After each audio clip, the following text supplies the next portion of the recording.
Bab 031. Begitu banyak tamu yang berdatangan untuk mengucapkan selamat kepada mereka. Hingga sejak tadi mereka terus menyambut tangan para tamu dan yang mengajak mereka untuk mengabadikan momen dengan berfoto. Selamat ya, Nat. Aku nggak sabar datang ke resepsi kamu. Pokoknya kalian harus datang. Karena pesta ini, kami gelar besar-besaran. Melihat Nada sibuk sendiri mengobrol dengan temannya, Waldan memutuskan untuk beranjak ke meja prasmanan untuk mengambil segelas minuman yang tersaji. Kenapa hari ini rame banget? Gumam Waldan terlihat tidak nyaman. Ya, semua persiapan pernikahan ini diatur oleh Nada dan dibiayai oleh Nada pula. Waldan sangat tidak bersemangat, karena cinta yang sudah musnah. Capek, Mas. Perhatian Waldan teralihkan kepada seorang wanita yang tiba-tiba berdiri di sampingnya sambil meneguk segelas minuman. Ternyata kamu, Lydia. Nggak ikut foto-foto di depan. Saya lebih tertarik lihat muka pengantin laki-laki yang sepertinya nggak bahagia, ucapnya sambil menatap Waldan dengan ekspresi penuh arti. Maaf sebelumnya, tapi saya nggak sengaja dengar pertengkaran kalian di kantor WO. Pernyataan Lydia membuat Waldan kembali menghela nafas. Sebenarnya, perempuan itu cuma butuh diperjuangkan, lanjut Lydia. Meneguk sisa minuman di gelasnya lalu kembali bicara, jika Mas merasa belum selesai, harusnya jangan pasrah saja. Maksudnya, 24. Senyum tipis tergambar di wajah Lydia ketika kembali menatap Waldan di sampingnya. Ketimbang terombang-ambing dalam kehancuran, lebih baik tenggelam sekalian. Iya, kan? 25. Penuturan Lydia langsung merasuk ke dalam pikiran Waldan di tengah kebingungan, kegelisahan dan frustasi yang terus menekan perasaan dan raganya yang telah sakit karena hasil perbuatannya sendiri. Banyak jalan menuju Roma. Entah itu jalur yang salah atau benar, keputusan ada dalam diri Mas sendiri, lanjut Lydia sembari meletakkan gelasnya yang sudah kosong di atas meja, menatap Waldan lebih dekat dengan ekspresi penuh arti. Kalau boleh jujur, Mas dan Chelsea, pasangan yang sempurna, hanya bertemu di waktu yang salah saja. Kedua tangan Waldan terkepal erat sesaat setelah Lydia selesai dengan ucapannya dan beranjak pergi begitu saja, mendekati Nada dan temannya yang tengah asik berfoto ria. Wanita itu kembali mengakrabkan diri seolah tidak pernah mengatakan hal serius tadi kepada Waldan. Setiap memikirkan tanggung jawab dan janjinya kepada orang tua Chelsea, Waldan merasa begitu sesak hingga untuk bernapas saja begitu sulit. Berapa kali ia bertanya dalam dirinya, kenapa? Kenapa ia harus salah jalan sejauh ini, membuang berlian demi gundukan tanah yang begitu kotor. Satu gelas minuman kembali tandas oleh Waldan. Ucapan Lydia tadi membuatnya semakin tidak suka dengan Nada dan membenci pernikahan terpaksa ini. Akhirnya, ia memilih untuk menghampiri kakak dan iparnya yang terlihat tidak menikmati acara hari akadnya. Suasana hati yang berbeda terlihat di bilik dua pasang yang semakin dekat dan lekat. Terutama Chelsea yang terus membuka diri, untuk mengenal suaminya lebih jauh lagi. Bukan hanya mengenal Arman secara personal, tapi ia juga mulai mencari-cari tahu berbagai hal yang disenangi oleh pria itu. Kalau makanan, Mas Arman suka apa aja, Oma? Banyak. Wanita tua yang sudah sedikit pikun itu, nampak berpikir sejenak, mengingat-ingat apa saja yang disukai oleh cucunya. Yang paling dia sukai itu rendang khas Padang, sop konro, kalau yang western, dia suka chicken cordon bleu, macaroni skotel, banyak pokoknya. Tapi dia nggak suka makanan yang manis, kayak gudeg, pecel gitu, dia nggak suka. Ah gitu ternyata. Di bawah meja Chelsea mencengkram erat kedua lututnya. Ia lagi-lagi tidak habis pikir, karena masakan di rumah ibunya yang bercita rasa manis gurih, selalu habis dilahap Arman, tanpa protes soal rasa. Kamu mau masak untuk suamimu? Heh.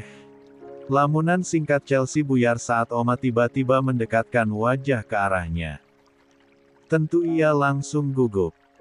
Karena ini pertama kalinya ia banyak tanya tentang Arman. Rencananya gitu Oma. Insya Allah, untuk makan malam saya mau kok. Brak. Oma tiba-tiba menghentak meja. Jangan nanti malam. Sekarang aja. Biasanya Bibi sering ngirim makanan untuk Arman ke kantor, tapi biasanya dioper ke Rusdi. Coba hari ini, kamu yang masak siapa tahu aja dia mau makan. Ke kantor. Pupil mata Chelsea melebar. Kemampuan memasaknya saja sangat standar. Bagaimana mungkin ia begitu percaya diri mengirim hasil masakannya untuk Arman? Membayangkannya saja, Chelsea langsung kehilangan kepercayaan diri. Kok bengong? Iya Oma. Cepat-cepat ia berdiri, melawan nurani yang terus mengingatkan untuk tidak nekat. Tapi 26. Perintah Oma tidak mungkin ia tolak dengan alasan apapun.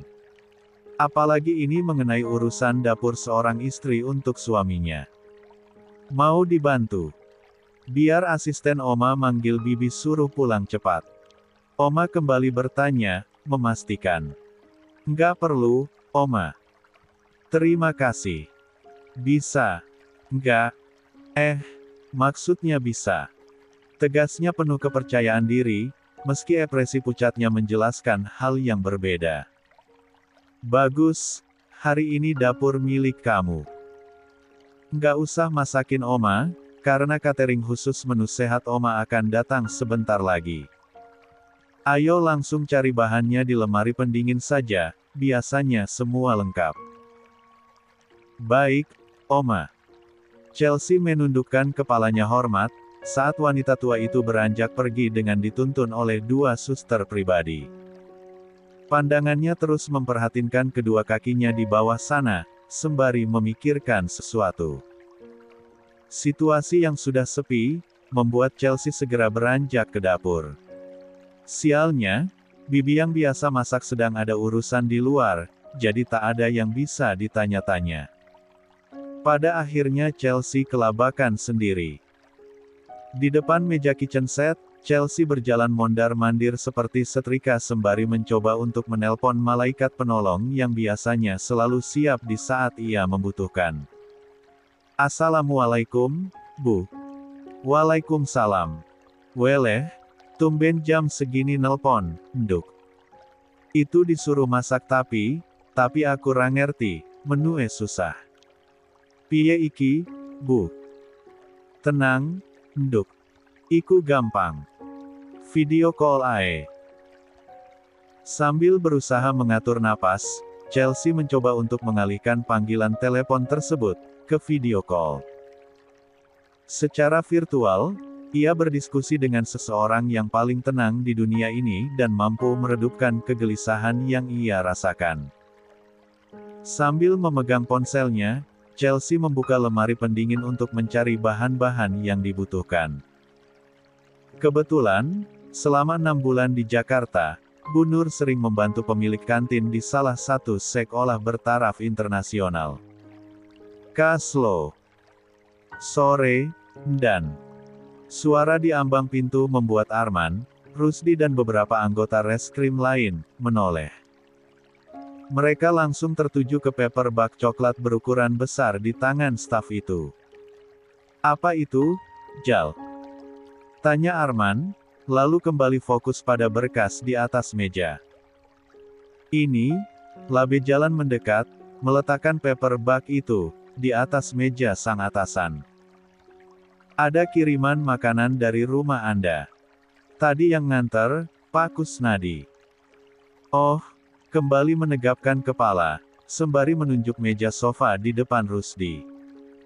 Kasih ke mereka aja, kalian makan sama-sama. Aku sudah kenyang. Mubazir kalau dibiarin di situ, nggak sempat makan. Lagi sibuk. Siap, dan dengan langkah antusias ia menghampiri Rusdi dan yang lain. Tentunya tidak akan ada yang menolak makanan gratis dari rumah Oma Lusita. Masya Allah, Tabarakallah Moms. Rusdi menjadi yang paling pertama mengeluarkan kotak-kotak makanan itu. Ayo kita buka. Siji, loro, telu. La mengangkat penutup kotak makanan itu dan langsung tepukau. 27. Widih. Chicken cordon bleu. Sahut semuanya secara bersamaan. Terkekeh dengan ekspresi siap melahap semua makanan yang terlihat begitu menggugah selera. Dari belakang meja kerjanya, Arman sama sekali tidak menanggapi. Ia tetap fokus pada pekerjaannya. Hingga, satu dering ponsel mengalihkan perhatiannya. Assalamualaikum, Mas. Waalaikumsalam. Iya, Za. Makananku udah sampai nggak ya? Makanan. Sontak kepala Arman langsung memandang ke arah Rusdi dan anggotanya yang lain. Loh ternyata kamu yang ngirim. Kirain Oma. Iya, saya Mas. Dan, itu, saya sendiri yang masak. Udah dimakan. Astagfirullah, gumam Arman sembari memijati kepalanya yang tiba-tiba berdenyut. Iya. Makasih ya istriku, ini Mas makan sekarang juga. Panggilan telepon itu terputus, selaras dengan Arman yang tiba-tiba berdiri. Melangkah cepat, singkat dan sigap merebut potongan makanan dari tangan Rusdi. Jangan dimakan dulu. Awas, awas. Loh ngapa sih, bentar lagi masuk mulut loh ini. Udah awas dulu. Arman menarik Rusdi agar berdiri, kemudian mengambil alih tempat duduknya. Diraihnya kotak makanan di atas meja yang masih utuh, dan diletakkan di kedua telapak tangannya. Foto aku, cepat. Lah, tiba-tiba foto. Ucap seorang yang tak paham dengan situasi. Heleh, turuti aja, tegur Rusdi sambil menepuk pundak rekannya. Bucin, koe tahu bucin nggak? Kenapa diam aja? Seru Arman. Cepat foto. Mau aku kirim ke istriku, cepat. Siap, dan ruang kerja yang tadinya hening, mendadak dilanda kepanikan. Baik Rusdi ataupun rekannya yang lain, mendadak jadi fotografer dadakan, untuk menyesuaikan beberapa pose agar foto yang dihasilkan bagus. Setelah selesai dengan dokumentasinya, Arman tidak langsung menelanjutkan pekerjaan. Melainkan, benar-benar melahap makanan yang berbeda dari masakan khas Jawa yang menjadi andalan Chelsea dan Bu Nur. Lengkungan senyum tak hentinya merekah di wajah Chelsea saat melihat foto yang dikirimkan suaminya. Sungguh, merasa seperti seorang remaja yang baru mengenal pria.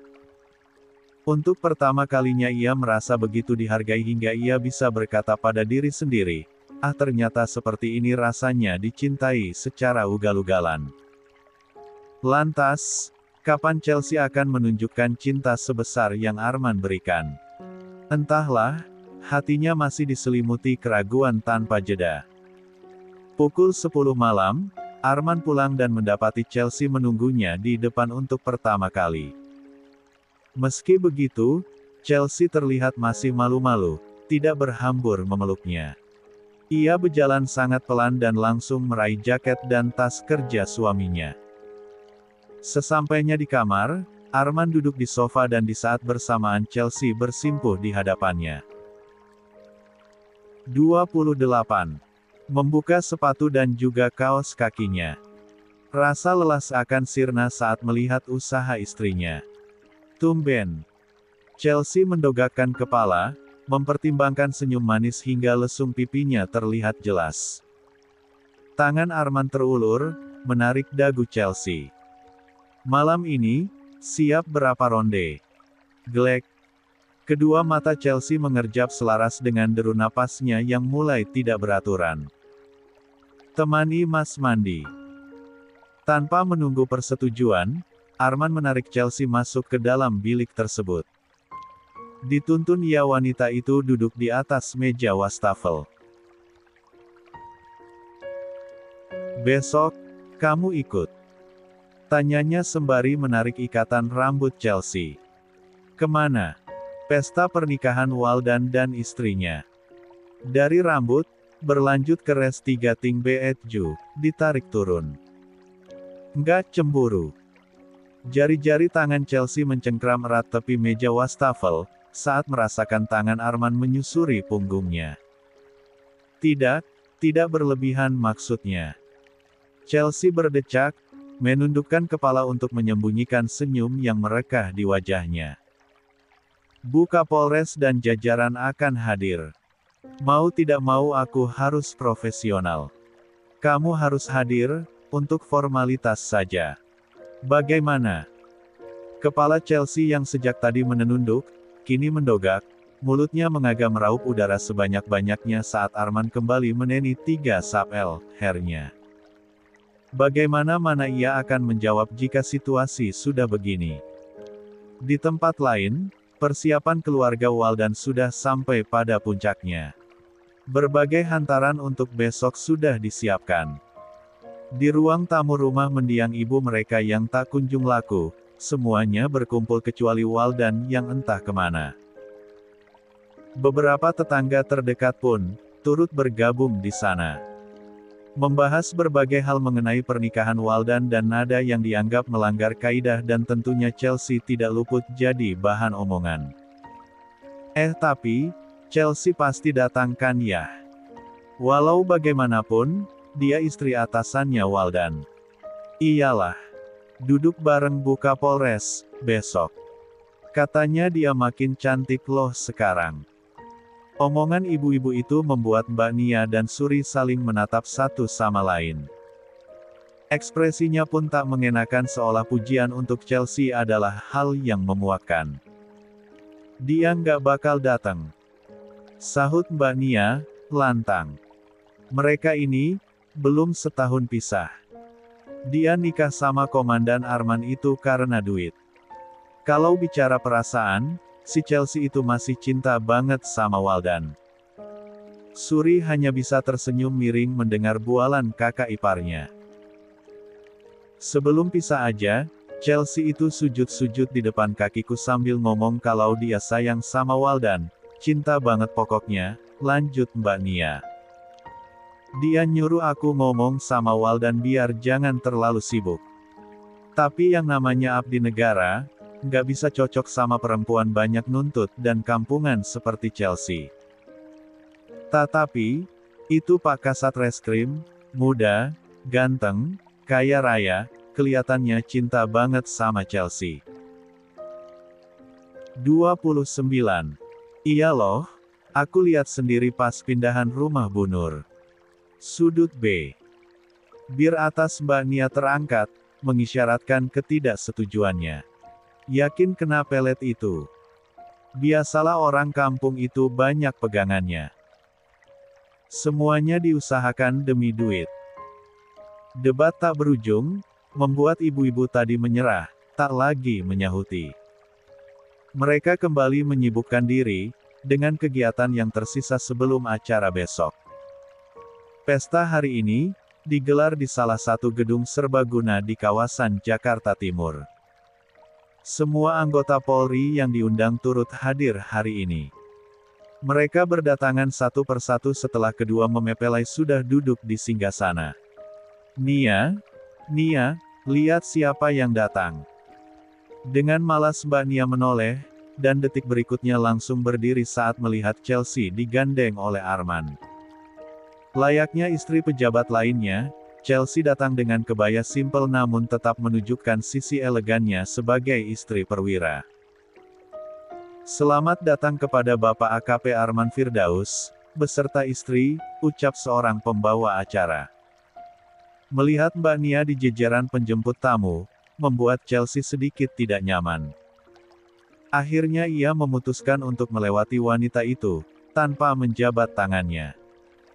"Cek, dasar sombong," gumam Mbak Nia, sambil terus memandangi kepergian Chelsea menuju meja VIP di depan sana. Dari atas panggung, Waldan terus memperhatikan mantan istrinya itu dengan tatapan yang tak bisa diartikan. Di hari bahagia ini, ia seperti memikirkan hal yang jauh dari inti acara pernikahan. Melihat cara Waldan memperhatikan Chelsea, membuat Nada semakin frustasi. Namun, ia meyakinkan dirinya bahwa sekarang ia adalah pemenangnya, karena telah berhasil menyeret Waldan sampai ke pelaminan.